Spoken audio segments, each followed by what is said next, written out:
Pozdravljeni, moje ime je Dejan Jarič. Po osnovni izobrazbi sem doktor medicine, holistični zdravnik in transpersonalni psihoterapevt. Tako kot vsi ljudje, sem imel tudi sam težke preizkušnje v življenju. Našel sem rešitve, poznam ključ, ki je vedno v nas samih, in to je ljubezen do sebe. Z novo oddajo Prebujeno srce Slovenije bi rad v teh prelomnih časih dvignil zavest ljudi in prebudil srca vseh ljudi naše ljube Slovenije. Imel bom posebne goste, ki so imeli vsi zanimive preizkušnje. Pogovarjali se bomo o odnosih, zdravju, poti do sreče, ljubezni, radosti in izpolnjenosti v vsakodnevnem življenju. Zanima me samo resnica, ki nas pelje do osvoboditve na vseh nivojih. Vabljeni torej vsi, ki želite narediti v svojem življenju kvantni skok v zavedanju sebe in sveta. Prebudimo se, pravi čas je zdaj. Se gledamo vsak torek ob 17. na Ljubljana TV. Pozdravljeni v novi oddaji Prebujeno srce Slovenije. Dobrodošli. Z menoj danes je izjemna gostja, ki je dejansko zavestila darilo, ki je rak prinesel. Gospa je dejansko pri 49 letih doživela diagnozo raka. In sicer raka črevesja. In to v 4. stadiju. Za njo je 8 operacij, več kot 2 leti kemoterapije in jemanja tarčnih zdravil. Borila se je tudi z Zavodom za zdravstveno zavarovanje. Dejansko je prepričana, da so globlji vzroki za bolezen vedno v nas samih, torej v globoko potlačenih vzorcih, globoko potlačenih čustvih, vsemu temu, kar dejansko nosimo v sebi. In nismo upali izraziti, zato ker smo bili naučeni, da moramo biti tiho, da se ne smemo izražati. Marsikaj je spremenila, ne deli nasvetov, ker se zaveda, da ima vsak svojo unikatno pot. Med kemoterapijo sta s hčerko Tejo prevedli knjigo Rak na duši, ki jo je napisala, kot sama pravi, njena rešiteljica, doktorica Nela Sršen, kirurginja, ki deluje v Padovi. Po premagani bolezni se je upokojila. Ukvarja se s pisanjem, napisala je tudi prekrasno knjigo, Ko je rak samo še morska žival, torej nova jaz. Med boleznijo je nenehno iskala zgodbe tistih, ki so raka premagali, ki so dejansko preživeli to težko bolezen. Izrazila je svojo zgodbo, svoje občutja in svojo pot do ozdravitve. Danes je v naši družbi izjemna magistra prava, gospa Stajka Skrbinšek, dobrodošla. Hvala, Dejan, za povabilo. Hvala. Dajva začeti mogoče s tem, kako so sploh odkrili tega raka na debelem črevesju, kako se je ta zgodba začela za naše gledalke in gledalce. Ja, če bi me recimo leta 2009 junija vprašal, kako sem z zdravjem, bi rekla super, popolnoma zdrava sem. Mogoče sem malo utrujena, ampak se odpravljam na dopust. In sem res šla na dopust. Ko sem se vrnila začetek julija z dopusta, sem v bistvu ugotovila, da imam raka v 4. stadiju. Šla sem v Adria Lab, ker sem mislila, da imam vnetje mehurja, in istočasno sem dala kri za markerje. In marker, ki je v normalni višini 3,4, je bil pri meni 587. Takoj sem vedela, da imam raka, samo ne še kje. No in potem so seveda sledili te pregledi. Jaz sem v 1. tednu mislila, da se sploh ne bom zdravila, zato ker so ugotovili, da imam že razširjenega na bezgavke, da imam že metastaze na jetrih, ampak res popolnoma vsa jetra v metastazah. In bil je že sum, da imam metastaze tudi na pljučih. In ko je preiskava CT pokazala, da ga na pljučih ni, sem jaz imela občutek, da sem že zmagala. Super. No in potem se je začelo zdravljenje pri nas po protokolu. Najprej kemoterapija, biološka zdravila, tarčna zdravila. In to je trajalo 7 mesecev, potem pa operacija. In jaz sem bila prepričana, da operacija in smo stvar zaključili. Jaz bom popolnoma zdravo vstopila v leto 2010. Ampak nažalost ni bilo tako. Operacija se je izkazala, da tehnično ni možna. Operirali so mi tumor na črevesju, jetra, očitno so bile metastaze preblizu žile. Ker pa kemoterapija že na koncu ni več tako delovala, da bi se metastaze zmanjševale, sem jaz že v štartu vedela, da na kemoterapijo, če grem nazaj, kar so mi priporočili, je to v resnici paliativna kemoterapija. Ja, torej samo za podaljševanje življenja, ne pa več za ozdravitev. Tako. In enostavno moji domači tega niso bili pripravljeni sprejeti in poiskali so pomoč v tujini. In imela sem srečo, da so našli dr. Nelo Sršen. Še večjo srečo sem imela, da je moja prijateljica ji napisala mail in da se je po 2 dneh od prejetega maila ustavila na obvoznici v Ljubljani, pogledala moje slike, jaz sem bila še v bolnici po tej operaciji črevesja in ona je na podlagi teh istih izvidov rekla, da me bo operirala. Torej, dr. Nela Sršen je napisala tudi, oziroma ti si jo prevedla, ne? Ja, bova potem dala eno vprašanje, katerega leta za naše gledalke in gledalce, torej rak na duši.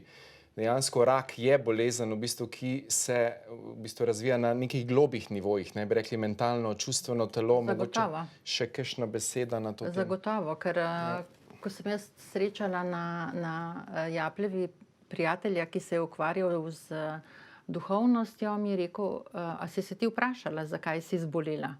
Pa sem rekla, ja, seveda sem se vprašala, a ne, zakaj jaz? Jaz zdravo živim, jaz ne kadim, ne pijem. Ampak to vprašanje, zakaj jaz, je v resnici vprašanje žrtve. Tako. In dokler se jaz sprašujem kot žrtev, zakaj sem pa ravno jaz od vseh dobrih ljudi izbrana, to ni pot k spremembi. Ko se šele vprašaš, kaj jaz lahko naredim, da ne bo rezultat enak, potem začneš s prvimi koraki k temu, da nekaj pri sebi spremeniš. Okay. In kaj si spremenila v bistvu? Kaj si vse morala narediti, da si pozdravila raka v 4. stadiju? To je v bistvu čudež, ne? Sveti Avguštin je rekel, v bistvu čudeži niso v nasprotju z naravo, temveč v nasprotju s tistim, kar mi o naravi vemo. Torej, kaj je vse bilo potrebno spremeniti? Jaz sem ljubiteljica zgodb in zato sem iskala ves čas te pozitivne zgodbe. Kaj so naredili tisti, ki so raka premagali v takih stadijih. In večina jih je opisovala, da je popolnoma spremenila način življenja. Ločili so se, zamenjali so kraj bivanja. In ko sem jaz sama sebe preizpraševala, a sem sposobna to narediti, sem ugotovila, da ne. Da mi družina preveč pomeni, da mi prijatelji preveč pomenijo. Torej je ostalo edino to, da začnem spreminjati sebe. Da začnem spreminjati dojemanje sebe in drugih okoli sebe. Kar se tiče samega zdravljenja, sem se jaz popolnoma držala konvencionalne medicine, se pravi nasvetov zdravnikov, kemoterapije, vseh dodatnih zdravil in operacij. Poleg tega sem pa ves čas skrbela za imunski sistem. Razni dodatki. Recimo naravni sokovi, aloja vera, čaj iz regrata in tako naprej. Vendar dokler nisem začela spreminjati tega dela čustvenega pri sebi, ker v naši družini se pravzaprav ta negativna čustva niso izražala. Mi smo jezo izražali s tem, da se nismo pogovarjali.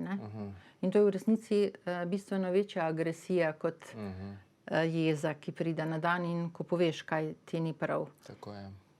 Ker mi pričakujemo, da nas bodo drugi razumeli, da bodo vedeli, kaj mi mislimo.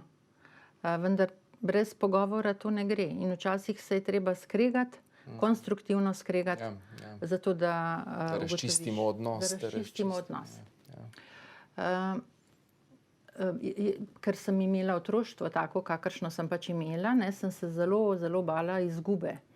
In ravno zaradi tega sem vzdrževala neko navidezno ravnovesje v družini.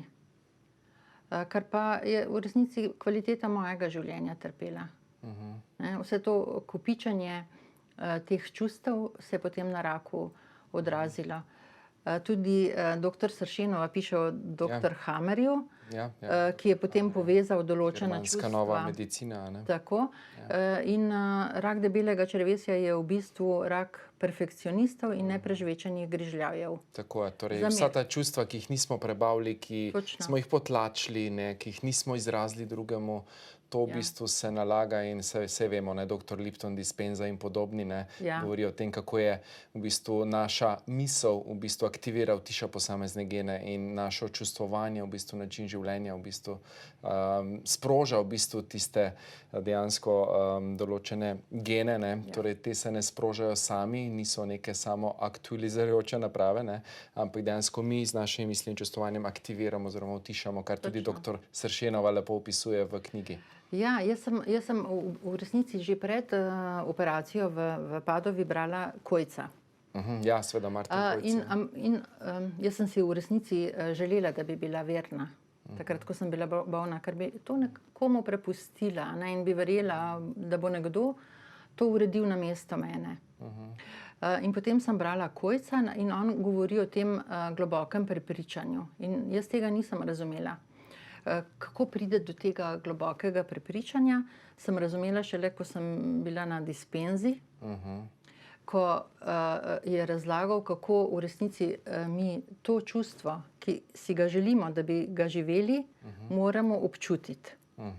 Mi smo morali pripraviti mind movie, to pomeni filmček, kratek, kakšno življenje si želimo. In ko sem jaz gledala ta filmček, ne, sem se morala že postaviti v to vlogo, da jaz to že živim.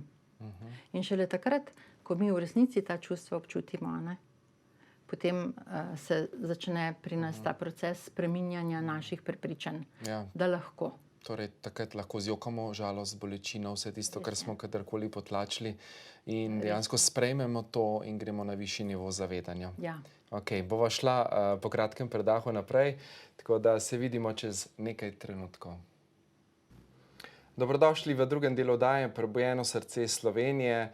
Z menoj izjemna gostja, Stajka Skrbinšek, ki je dejansko ozavestila darilo, ki ga je rak prinesel in na ta način popolnoma ozdravela, saj je kar 10 let že od diagnoze. Sedaj bom prebral en citat iz njene knjige Nova jaz, ko je rak samo še morska žival, in potem se bova navezala na ta citat. List položim v zvezek, v katerega si zapisujem vse pomembne zadeve v zvezi z zdravljenjem. Pisati sem začela 15. julija 2009, en teden po odkritju bolezni. Na prvo stran sem zapisala: hočem biti popolnoma zdrava, z velikimi črkami in 3 klicaji. Stajka, s seboj imaš tudi danes ta en poseben predmet. Ja, s seboj imam poseben predmet. Sem razmišljala, kaj bi prinesla, ker sem ugotovila, da tvoji gosti prinesejo. In jaz sem prinesla ta zvezek. To je bil zvezek, ki je bil verjetno edini prazen doma od hčera. Super. In sem ga takrat uporabila in sem takole na prvo stran napisala: hočem biti popolnoma zdrava. Vmes sem si zapisovala vse stvari, ki sem jih jemala, kam sem hodila, kako sem se počutila. Sem odkrila, da imam spravljeno tudi tole DN. Osnovniteta med seminarji. Tako, ker sem tudi k tebi hodila. In največje presenečenje je bilo, ko sem šla na enotedensko delavnico dr. Joea Dispenze in so nas razvrstili v skupine in jaz sem bila v skupini Bumblebee. Ni naključje. Ne, ni naključje. Ja. Zanimivo, ja. Zanimivo. In tukaj si zapisovala vse stvari, ki so se ti porajale med zdravljenjem? Ja, zato ker kmalu sem že dobila občutek, da mi spomin peša. Verjetno kemoterapija deluje na naše možgane tudi v tem smislu, da je pri meni povzročila depresijo. Nisem se odločila za antidepresive, ker vedno sem sebe dojemala kot zelo močno. Vendar je bilo občasno zelo hudo, kakšen heleks se je prilegal. Zato sem si zapisovala stvari, ker se mi je zdelo pomembno. Absolutno, ne? Že pravijo, ne? Ko damo ven, ko napišemo, je že pol lažje. Je res. Je res. Ja, ali pa če izrazimo nekomu. Ja, Ne? ja. Zato zdaj v teh stiskah, v tej krizi, v kateri trenutno smo, ne, je še toliko bolj pomembno, da imamo sočloveka, ki mu zaupamo, ki mu verjamemo, kateremu lahko iskreno povemo, kako se počutimo. Ne? Ja. To je to, ja. Ta kriza koronavirusa, pravzaprav sem srečna, da nisem zbolela v tem času. Ker ko čakam na Onkološkem inštitutu na prebrizgavanje valvule, še vedno si jo nisem dala odstraniti, si ne predstavljam, kako bi izgledalo zdravljenje v tem času. Ko bistveno težje pride do zdravnika, ko se že sam pacient, dr. Sršenova mi je rekla, da 2 meseca niso operirali onkoloških bolnikov in se sami pacienti rečejo, smo nepomembni, počakajmo, ne, da korona mine. Tako da mislim, da niso v lahkem položaju onkološki bolniki trenutno. Definitivno je zdaj zelo težko obdobje za vse njih. Ja. Ne? Okay, torej, tvoja mantra je tudi vsak ima svojo pot. Torej, ni ene poti za vse, ampak vsak ima eno svojo edinstveno, unikatno pot do ozdravitve. Mogoče kakšna beseda še na to? Ja, jaz v resnici sem knjigo napisala, ker sem ves čas iskala zgodbe. Zgodbe ljudi, ki so preživeli več kot 5-10 let in so imeli raka odkritega v napredovani fazi. In moram reči, da jih nisem našla. Ko sem hodila na kemoterapijo, so seveda ljudje umirali. Ne? Ljudje, na katere se navežeš, ker se vsak teden srečuješ, po več ur ležiš ob njemu. In nekako ti to vzame vsakič upanje, da boš preživel. In ko sem bila pri neki zdravilki, mi je rekla, nikar se ne ozirajte, vsak ima svojo pot. In ko vam bo hudo, si samo to zapomnite. Vsak ima svojo pot in vi imate svojo. In to mi je v resnici pomagalo ob teh padcih upanja, zato da tudi če jih 5% preživi, sem se vsakič uvrstila med njih. Definitivno, ne? Ta statistika, kot pravimo, ne? Za tistega, ki preživi, je mogoče 1% je to za njega 100%. To pomeni, on je preživel, ne? In ti si preživela raka, ne? In si zmagovalka. Res je. Ja. Rekla si tudi, da je ena izmed ključnih zadev, ne, pri raku tudi ta perfekcionizem. Mogoče je kakšna beseda še o teh vzorcih perfekcije, kako si prej živela in kako zdaj živiš, ko si dejansko premagala oziroma pač ozavestila darilo tega raka. Ja. Jaz sem bila v bistvu vzgojena, da moram biti povsod popolna, da moram biti dobra soproga, da moram biti odlična mama, da moram biti v karieri, da moram uspeti, da mora biti vse pospravljeno. In mi smo neka druga generacija, takrat se fantje še niso toliko vključevali v hišna opravila, sama si pa nisem znala pustiti pomagati. Ob delu sem še študirala, kar pomeni, da se jaz 10 let praktično sploh ne spomnim, kako sem funkcionirala. Jaz sem bila na avtopilotu.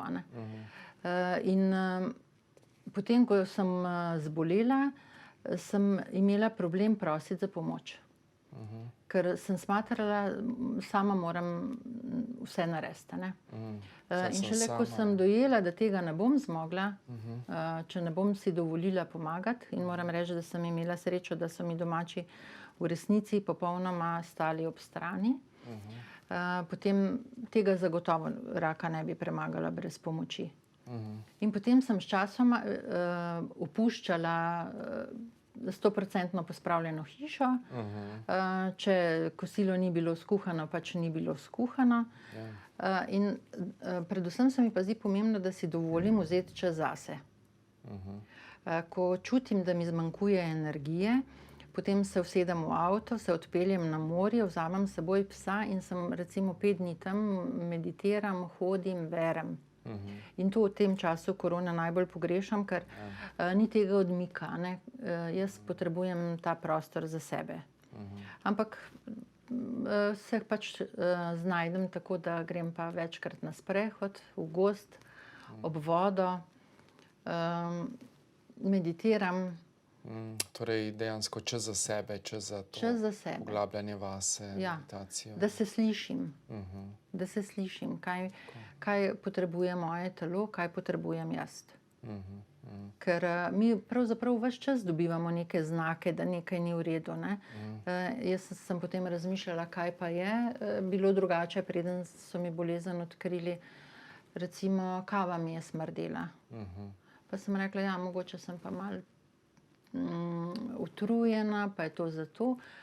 V resnici pa ni bilo to, ne? Pa kolcati se mi je začelo. Po vsaki hrani. Pa nisem si vzela časa za sebe, a ne? Nekako misliš, da ti je zdravje samoumevno. Ja, dokler da ne ti zgubiš, pripada. ne ceniš. Tako. a ne. Ja, šele potem, ko pride bolezen, pa ponavadi cenimo, ne. Mogoče še kakšna beseda o tem, kako je bilo v bistvu z tem zdravjem, v bistvu z zdravstvenim zavarovanjem v Sloveniji, vse to, kar si dala čez to bitko tudi. Ja, jaz prvo operacijo, ko sem imela v Ljubljani, takrat smo še dobivali obračun in sem dobila obračun, koliko stane operacija v Ljubljani.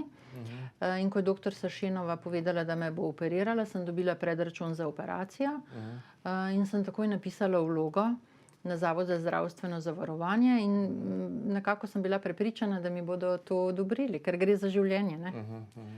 Ampak sem se zmotila, ne. Po 2 mesecih sem šla jaz že na drugo operacijo in sem potem delala dopolnitev vloge za povračilo stroškov in tudi na to niso odgovorili. In potem sem tja poklicala in sem rekla, da bi rada povedala, da sem še živa, a ne, pa kaj razmišljajo glede tega. Ja.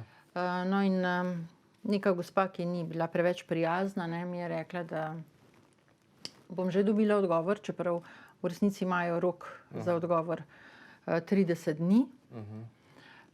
In odgovor sem dobila čez 4 mesece negativen.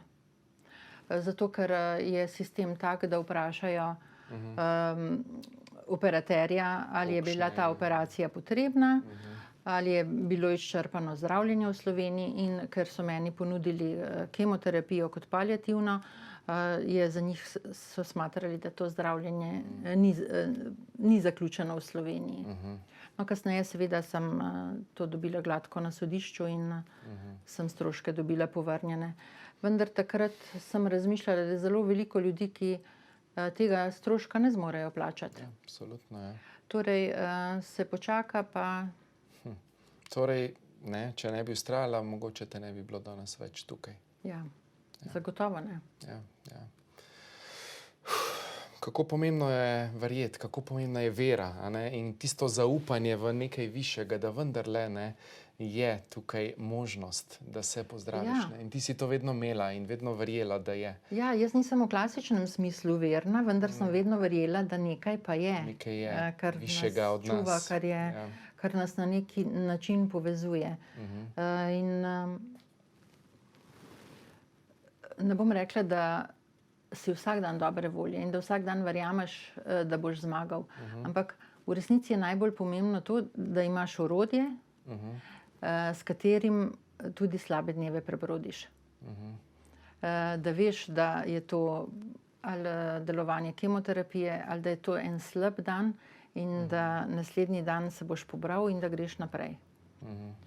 In k sreči, ne, mi ne vemo, kaj nas ob začetku zdravljenja čaka, in jaz sem imela pravilo 1 tedna. Razmišljaj za 1 teden naprej, ker vse, kar je bilo dlje, mi je povzročalo tesnobo. Torej, sproti vsak teden šla čez življenje, pogledala, kje sem, kaj delam v redu, kaj lahko še izboljšam na ta način. Ne? Prej mogoče nisem omenila, kako pomembna je ta vizualizacija. Jaz sem si res vsak dan, tako ali tako sem večino časa preležala, ker niti nisi sposoben kakega težjega fizičnega napora. In ta čas sem vedno izkoristila za to, da sem se sama sebe predstavljala, ampak res sem se postavila v vlogo tega, kako se sprehajam ob naši reki, kako sem popolnoma zdrava, kako sem vesela, kako gledam svoje otroke in mislim, da je to zelo pomembno. Absolutno, ja. V citatih si tudi navedla, ne, kako bo, ne, če ne bom recimo videla, kako ne vem, diplomira, ne, Ja. hčerka, ne, oziroma kako ti bo v bistvu hudo, ne, in si v bistvu tudi živela za svoje otroke.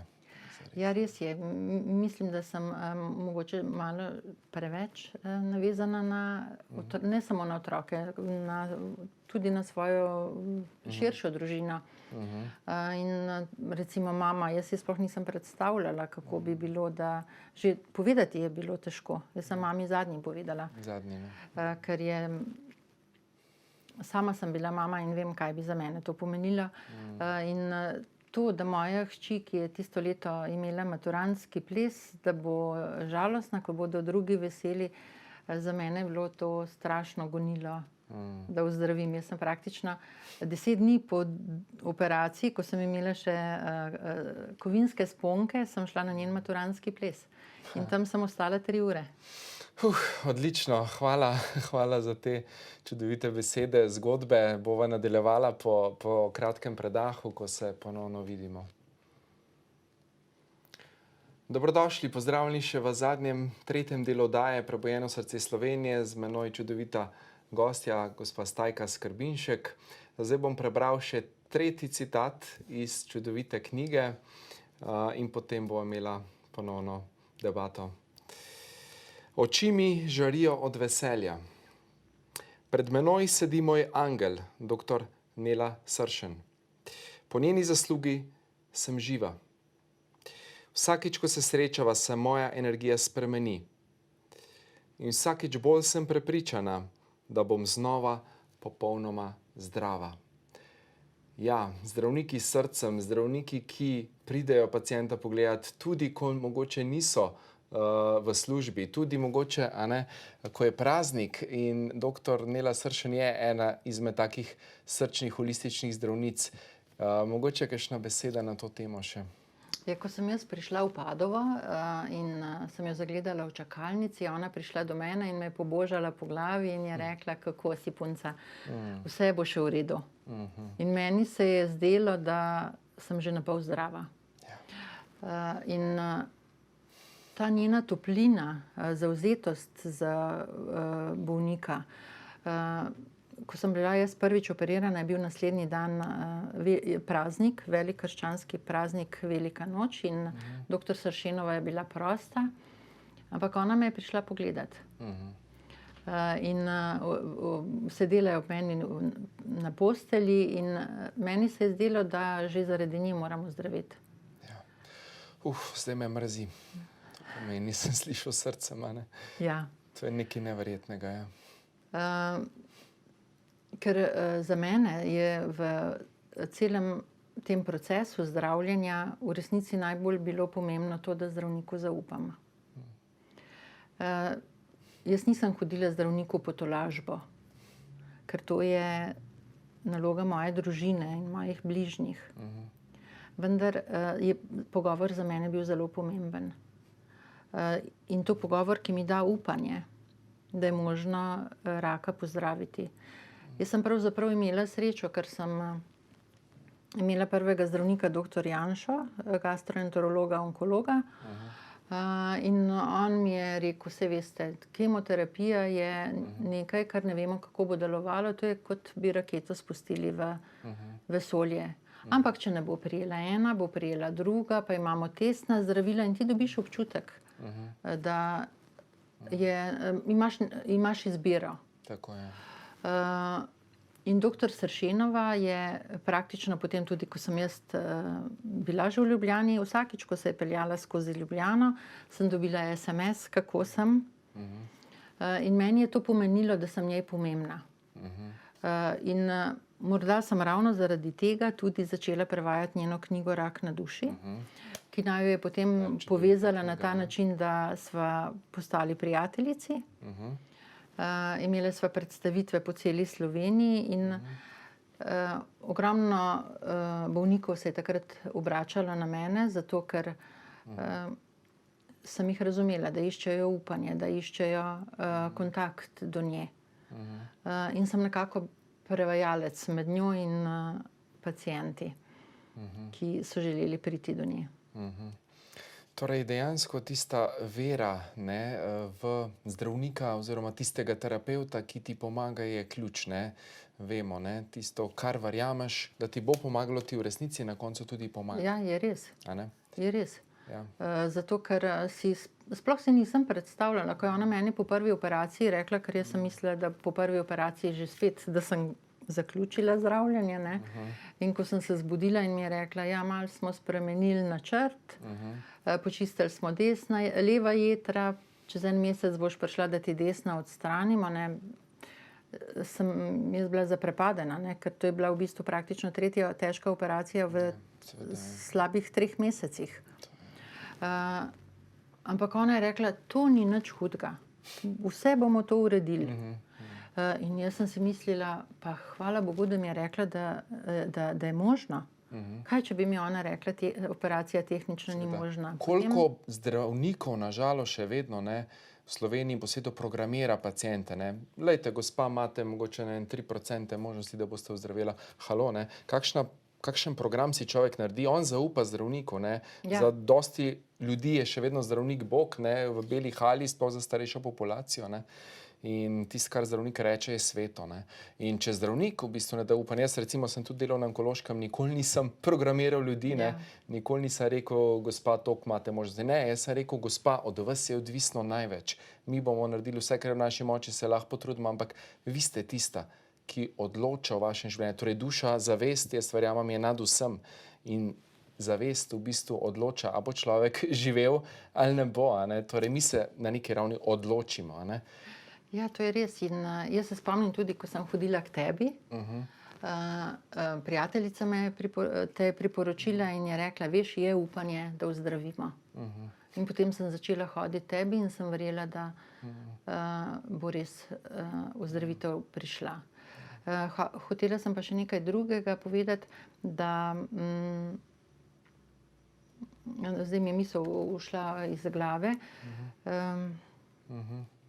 Se bom spomnila morda kasneje. Bova dala zdaj mogoče še eno vprašanje nagradno, a ne, za to čudovito tvojo knjigo Nova jaz, torej, ko je rak samo še morska žival.